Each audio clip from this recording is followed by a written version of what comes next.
우리 월요일 귀한 새벽 우리 주님께서 저희 가운데 은혜를 물같이 부어주시는 귀한 시간이 되기를 소망합니다.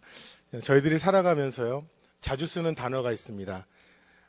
마음이라는 표현을 자주 쓰는데 이럴 때 보통 쓰죠. 나 좀 내버려도 내 마음이지. 저 사람 뭔가 마음에 안 들어. 그런 말을 많이 하죠. 뭐가 좋을까?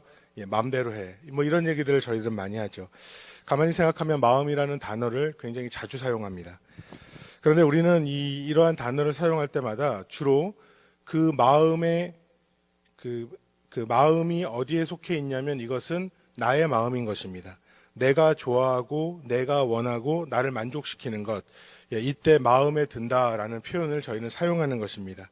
그런데 크리스찬으로 살아가는 우리들에게 있어서 이 마음이라는 것은요, 이것은 주님께 속한 것입니다. 이것이 굉장히 중요한데, 원래 이 마음은, 내 자아는 원죄로 인하여서 물들어 있고 죄가 가득 있고, 그래서 원래 내 마음은 이기적이고 불안정하고 결국에는 하나님을 거역합니다.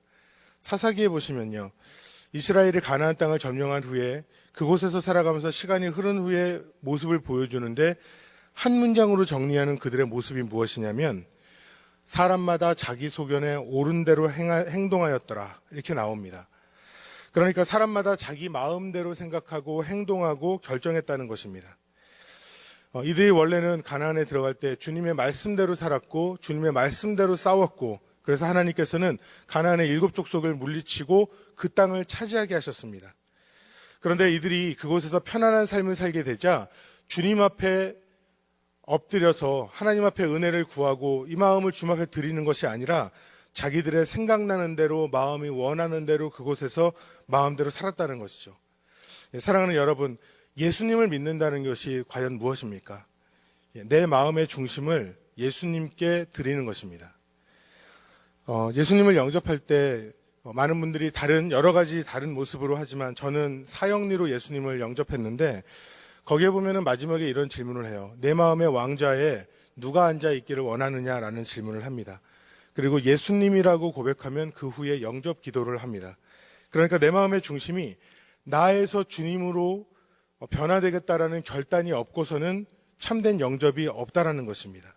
오늘 잠언 23장 말씀을 보면 성도가 어떻게 살아가는 것이 지혜로운 삶인가를 말씀할 때에 마음의 문제는 예수님을 영접할 때 했던 그러한 결단, 이것 이상으로 중요하다라는 것을 말씀은 보여줍니다. 마음의 문제를 주님 앞에서 온전히 내어놓고 해결하지 않고서는 지혜로운 삶도, 거룩한 삶도, 그리고 무엇보다 주님을 기쁘시게 하는 삶도 어렵다는 말씀입니다. 오늘 잠언 23장 보면 마음이라는 단어가 몇 번 나오는지 아십니까? 23번입니다. 외우기가 굉장히 쉽죠. 잠언 23장 마음은 23번 이렇게 등장하는데, 이토록 강조해서 하나님께서 마음에 대한 문제에 대해서 계속 말씀해 주시는 의미가 무엇이겠습니까? 우리의 마음이 온전히 주님 앞에 드려질 때 하나님이 기뻐하신다는 것입니다. 오늘 본문의 15절 16절을 보면요, 하나님은 이렇게 말씀하세요. 내 아들아, 만일 내 마음이 지혜로우면 나 곧 내 마음이 즐겁겠고, 만일 내 입술이 정직을 말하면 내 속이 유쾌하리라. 지혜로운 마음과 그 지혜로 말을 할 때에 하나님의 마음은 즐거워한다라고 표현한 것 정도가 아니라 유쾌해야 한다, 이렇게 말씀하죠.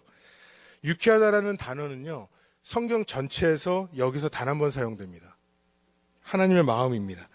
원래 히브리어로 알라치라고 하는 건데, 이 단어의 원래의 뜻은 막 너무나 기뻐서 막 펄쩍펄쩍 뛰는 모습을 보여줍니다.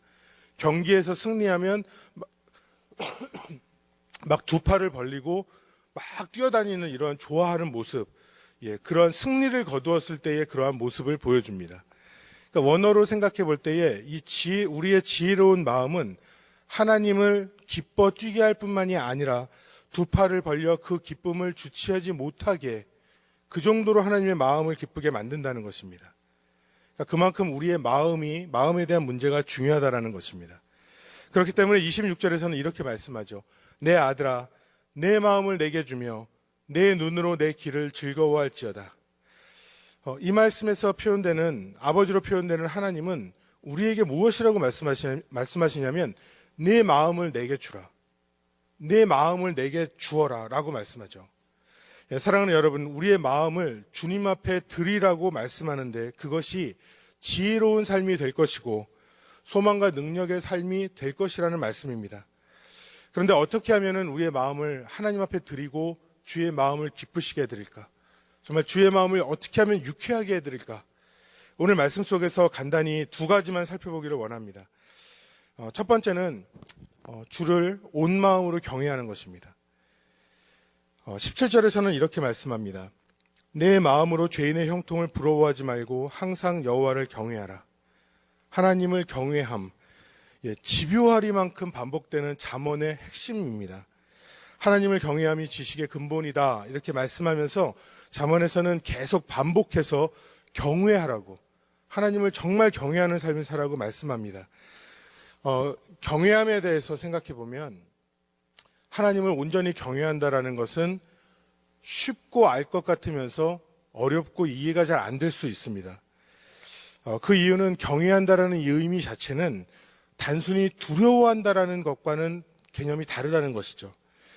이 단어의 원래 의미는 fear of God입니다. fear라는 단어를 그대로 씁니다. 두려워한다라는 의미를 그대로 갖습니다. 그런데 경외라는 이 단어의 한자어처럼 이거는 존경과 두려움의 의미를 내포하고 있는 것입니다. 그래서 이것은 무서워하는 것이 아니라 내가 막 무서워 벌벌 떠는 이게 아니라 너무나 존경스럽고 너무나 사랑해서 그분의 영광 앞에서의 선 한 인간의 반응, 이것이 경외에 대한 성경적인 의미가 되는 것입니다. 하나님을 인격적으로 만난 이들은 주의 말씀이 성령에 의해 그 마음에 새겨지는 경험을 합니다. 이를 통해서 지극히 높으신 전능하신 창조주 앞에 우리가 서게 되는 경험을 하고 그분이 주님이시기 때문에 지극한 사랑과 두려움 앞에 우리가 굴복되는 그러한 삶을 말합니다. 철로역정을 쓴 잔 번연을 저희들이 많이 들었을 것입니다. 근데 잔 번연이 쓴 책 중에 하나는 경외함의 진수라는 책이 있는데요. 그 책에 이런 말을 해요. 하나님을 경외한다는 것은 무엇인가? 그리고 하나님을 경외하는 자에게 주어지는 영원하고도 영광된 복은 무엇인가? 여호와를 경외하는 마음이 하나님의 성령에 의해서 영혼 안에 심기고 확고부동한 원칙으로 자리 잡고 있을 때 그것이 바로 영원한 생명을 얻도록 하나님의 선택을 받았다는 의심할 여지가 없는 증거입니다. 가장 소중한 약속들, 곧 영원한 언약에 속한 복들이 하나님을 경외하는 자들에게 주어졌기 때문입니다. 하나님을 경외하는 사람은 원수로부터의 보호를, 한치의 오차도 없는 인도를, 그리고 무엇보다 더 영광스러운 것은 성부, 성자, 성령으로부터 사랑을 받을 것이라는 사실입니다. 잠번연이 말하고 있는 경외함은 하나님의 사람들이 이 땅을 살아가는 그 모습, 그 특징된 모습을 보여주는 거죠. 하나님을 경외하는 사람, 이것만큼 그리스도인의 의미를 잘 표현하는 것은 없을 것입니다. 주님을 경외하고 너무나 사랑하고 너무나 존경하고 영광을 올려드리기에 하나님께서는 그 모습을 보시면서 기뻐하시고 하나님은 보호해 주시고 인도해 주시고 책임져 주시고 사랑해 주시는 축복을 우리에게 부어 주신다는 말씀입니다. 그렇기 때문에 성경에 보면 하나님의 역사는 주를 경외하는 사람들을 통하여서 하나님의 역사는 이루어집니다. 창세기 31장 보면 이삭이 하나님을 표현하는 그 구절에서 보면 뭐라고 얘기하냐면 이삭이 경외하는 이 이렇게 말씀합니다.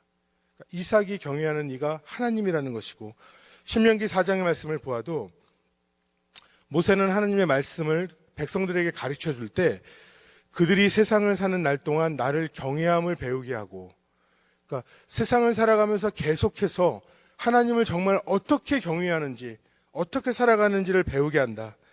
그리고 다윗은 시편 2편에서 여호와를 경외함으로 섬기며 떨며 즐거워할지어다. 주를 경외하는 다윗, 하나님은 이 모습을 기뻐하셨다는 것이죠. 무너진 성벽을 재건하는 느헤미야도 기도할 때 이렇게 기도합니다.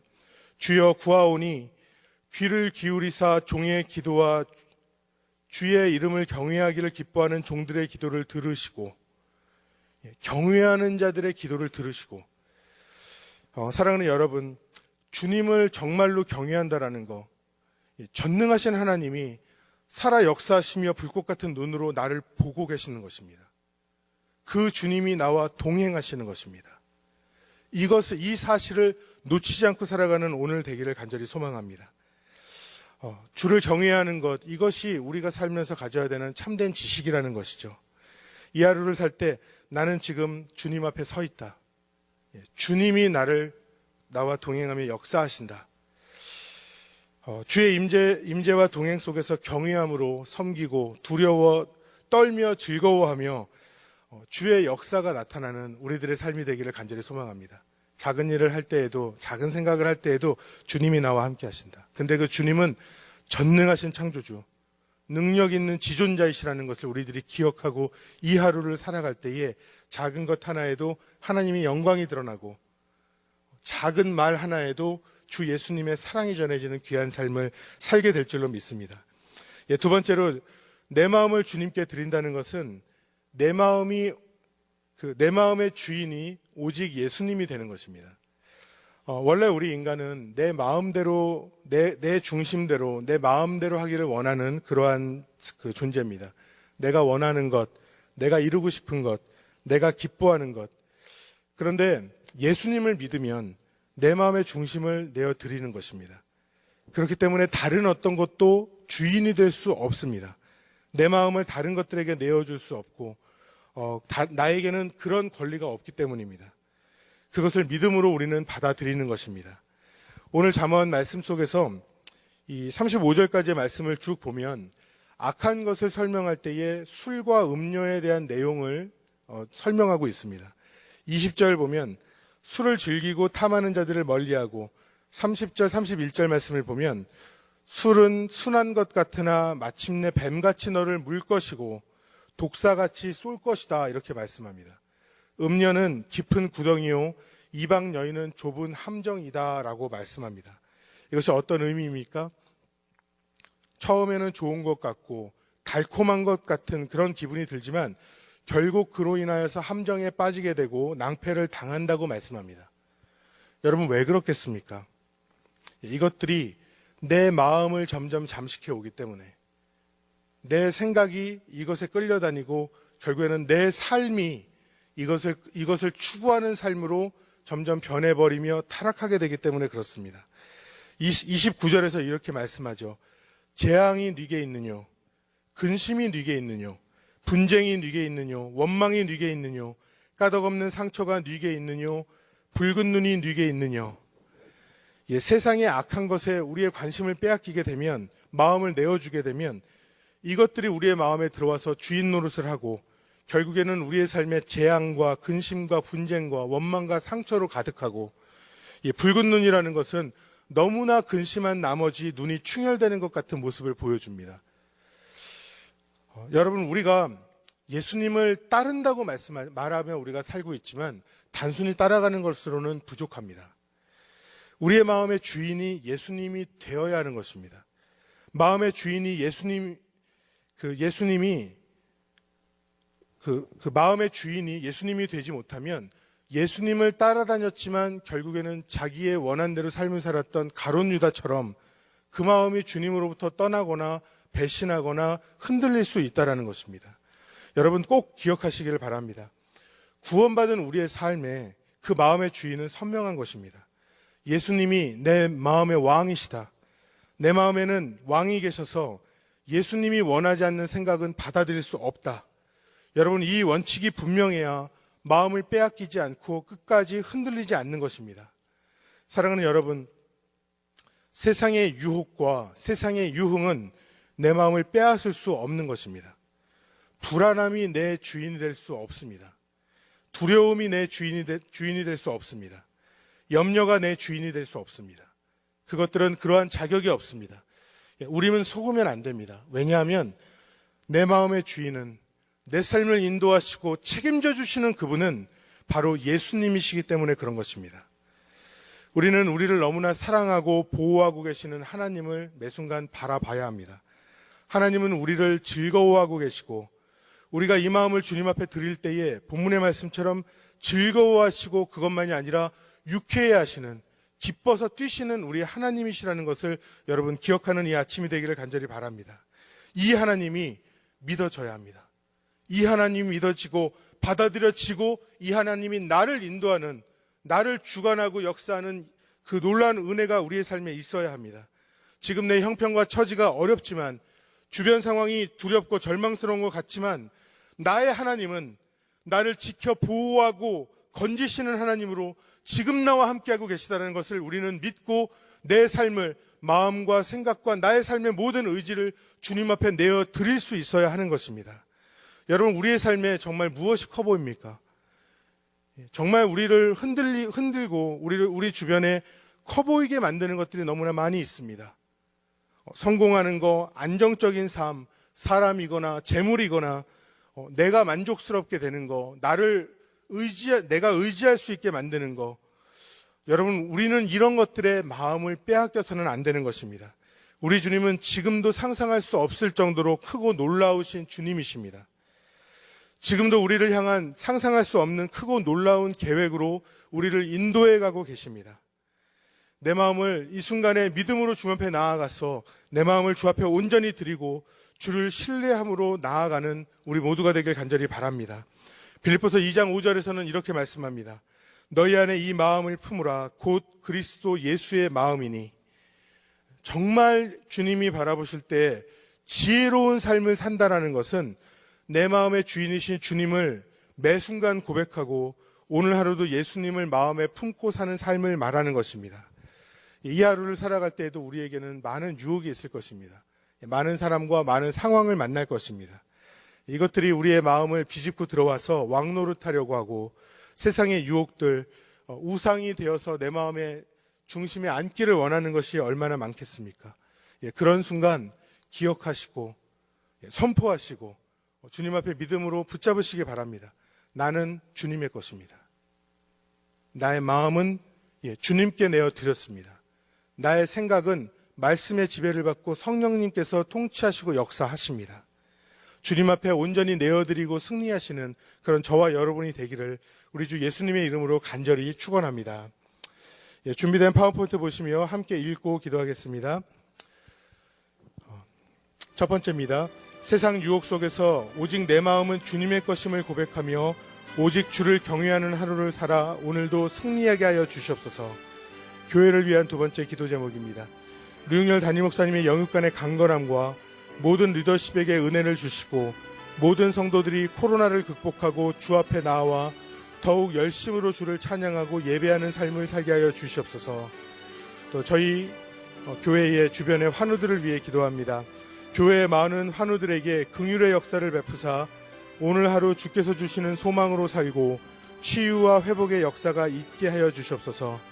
우리 마지막으로 우리 선교사님들을 위해 기도할 때 지금도 민족과 열방 가운데 복음의 씨앗을 뿌리는 선교사님들과 가족들을 기억하사 은혜를 주시고 동아시아 시국에서 선교 중이신 서문한 김재인 선교사님과 가족들의 영육간의 강건함, 그리고 청년 사역을 통한 지도자 양육 사역이 잘 성장하게 하여 주시옵소서.